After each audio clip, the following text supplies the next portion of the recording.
guys, welcome back to Explorer Academy, the Nebula Secret, brought to you by National Geographic and also written by Trudy Truitt. Today we are going to be reading chapter 6, and this would be starting on page 48 in your book. Also, keep your eyes peeled for secret symbols and secret clues throughout the book, just like the explorers in the Explorer Academy are doing. Cruz stumbled down the corridor toward the library, the words still echoing in his head. They killed your mother. They will not hesitate to kill you too. His mind was reeling. Could it be true that his mother's death wasn't an accident? Who was Nebula? Did they really kill his mom? And where did Cruz fit into the picture? He was a little kid when his mother had died. What had the scarred man started to say? Nebula can't take the risk that you risk.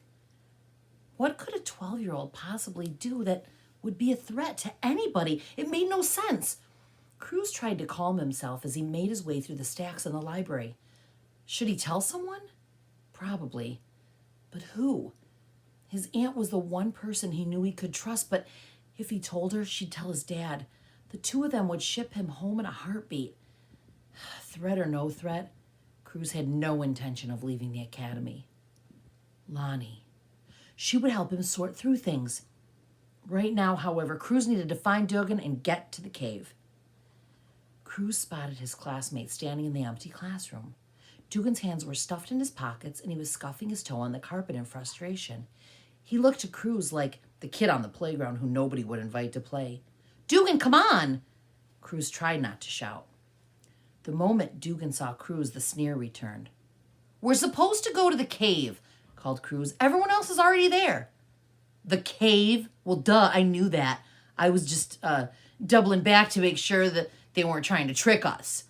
Dugan puffed up like one of those inflatable holiday decorations, but Cruz knew the truth.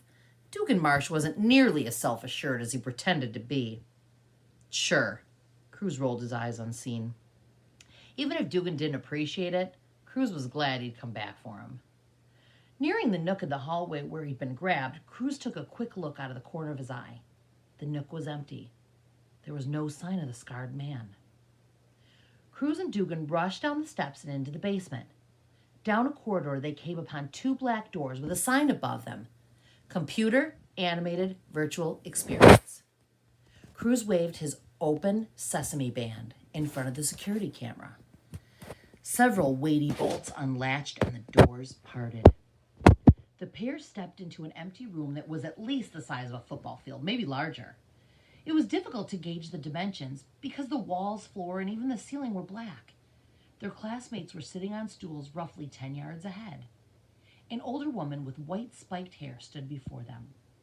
Lit from above by a single spotlight, she wore a hunter green blazer with a brown velvet collar, chestnut brown jodhpurs, and brown leather riding boots. This had to be Dr. Hightower, the academy president.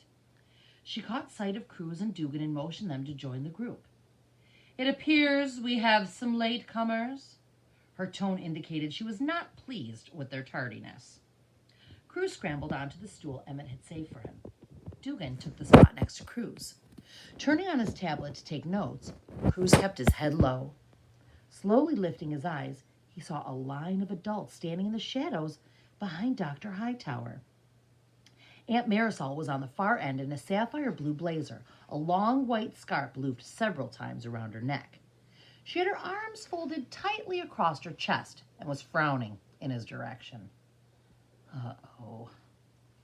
"You are not here because you are smarter or stronger or braver than others," said Dr. Hightower.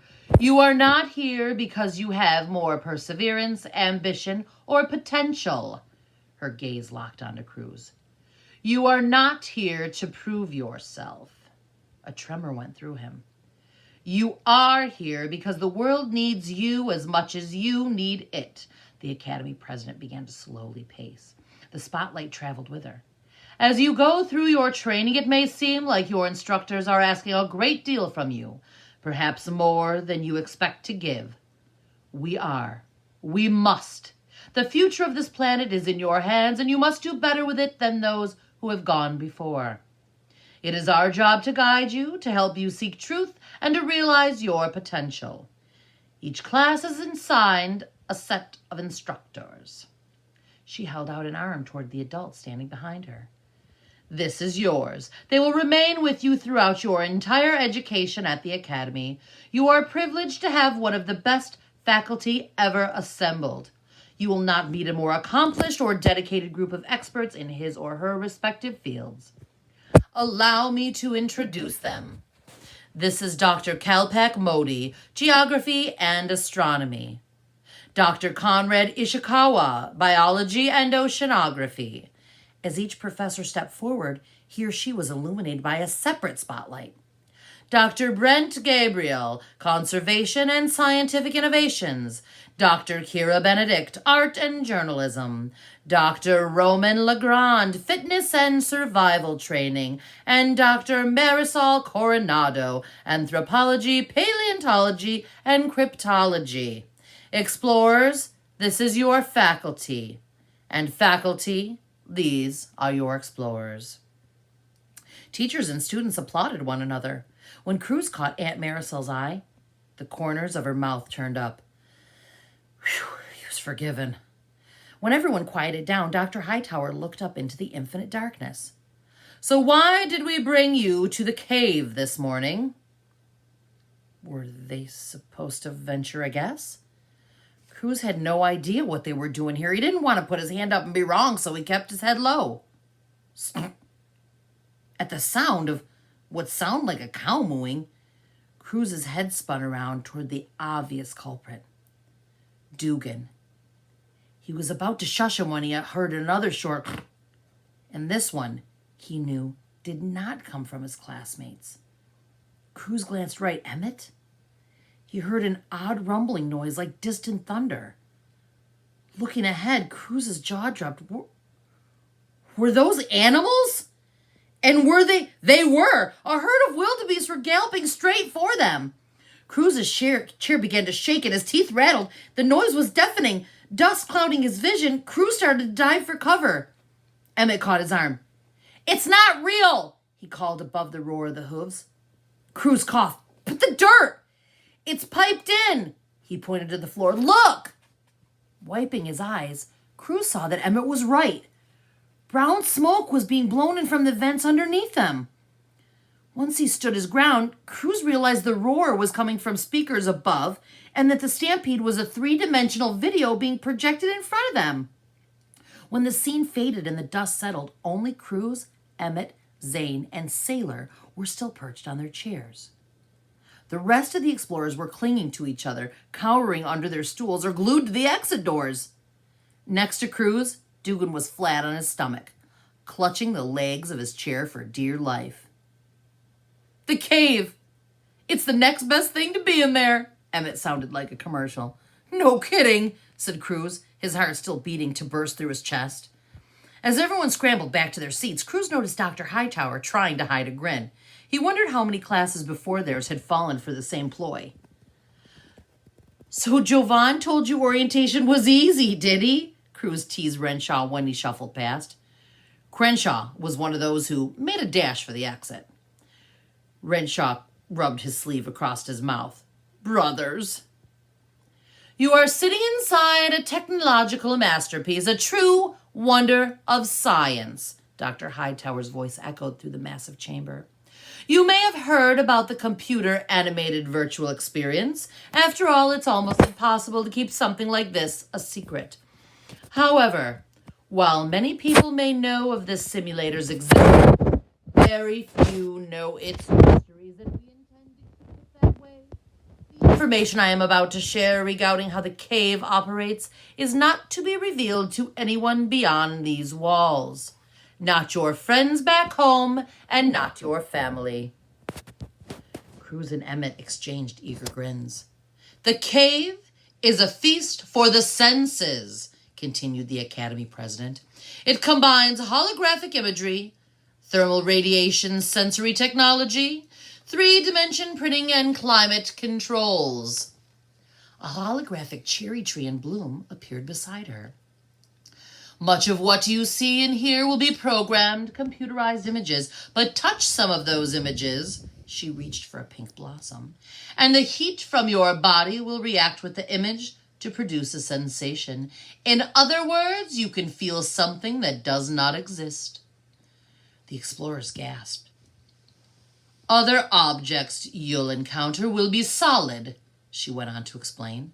Cruz saw a red flicker. A cardinal landed on Dr. Hightower's shoulder. She held out her finger, and the little red bird climbed on. This little robotic creature was created with a 3D printer and is outfitted with a computer chip and a solar battery. No, hissed Cruz. Yes, gasped Emmett. Dr. Hightower lifted her hand, and the bird flew toward the rafters. Small solids like this bird can be constructed in a matter of minutes to coincide with your mission or match the choices you make. Put your hand into an outcrop, and you may get bitten by a 3D snake. Of course, as you now know, none of the animals in this environment will harm you, but other things can pose a danger. She gestured to the floor vents. Atmospheric conditions inside the cave are real, and here you can experience everything from heat exhaustion to frostbite. You can also get injured, so it is important you follow all instructions. This is not a game. We do this because it's important for you to learn to handle such situations in here so you can confidently do it out there, where it's life and death. Is that clear? Everyone nodded.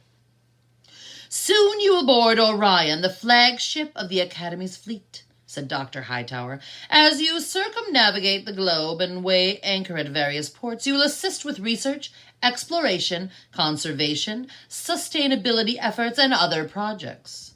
Preparation is key. You must learn proper techniques, safety procedures, and respect for the areas you'll be visiting. So, for the next month, your education will include classroom work upstairs and training missions down here. She reached to take a clipboard from Professor Motti.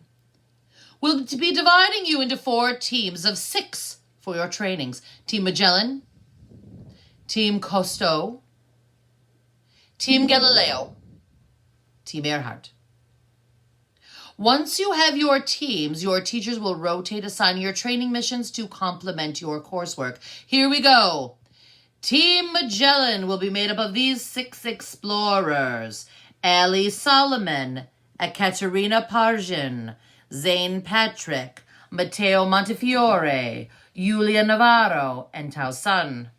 Cruz wanted to be on the same team as Emmett, but with a 1 in 4 chance, the odds are against him. Team Cousteau will be comprised of the following students: Emmett Lou, Renshaw McKittrick. Cruz held his breath. Sailor York, Brindis John Dotter. Shoot, he wasn't going to make it. Cruz Coronado. Yes. Cruz put out his fist to the side. Emmett bumped it with his own.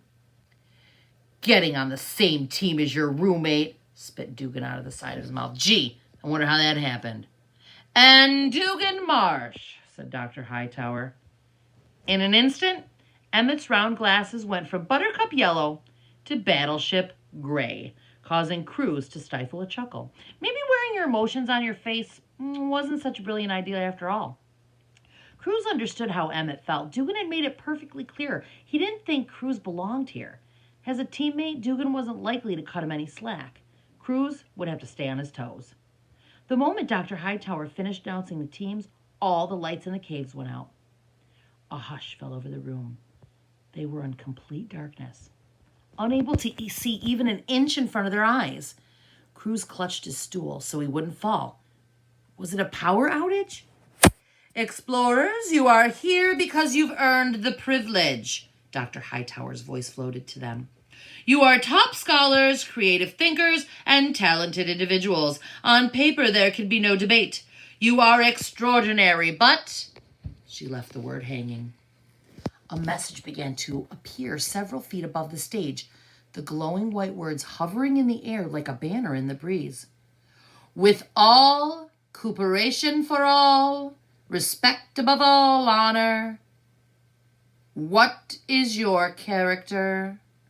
asked Dr. Hightower softly. The motto you see above me is the cornerstone in which the Academy was founded in 1888. It is the very foundation of who we are and what we stand for. In fact, you will find these words inscribed in stone not far from where you sit. As you embark together on your journey, as you seek the truth and serve the world, I expect you to hold yourselves to the highest standards of integrity, honesty, and compassion. And I am confident you will. They watched the message slowly vanish like salt dissolving in water. By the time the words were gone, Cruz had committed them to memory. Dr. Hightower then announced there would be a 10-minute break, after which everyone was to meet back in the library classroom for their first class at 8 a.m. Intro to Conservation with Professor Gabriel. One final thought, she said as the lights came up. Forte fortuna aduvat. It's a Latin phrase. Who can tell me what it means? Emmett raised his hand and, when called on, answered, Fortune favors the brave? Correct. Dr. Hightower opened her arms. Now go, truth seekers, discover, innovate, protect. The world awaits you. Leaping to their feet, the new explorers applauded. No one clapped louder or longer than Cruz. Dr. Hightower was right. Cruz was in charge of his own destiny, no one else. He would seek truth, he would serve the world, he would make a difference. All he had to do now was stay alive. Thanks for listening, guys. We'll see you back next time with our Chapter 7.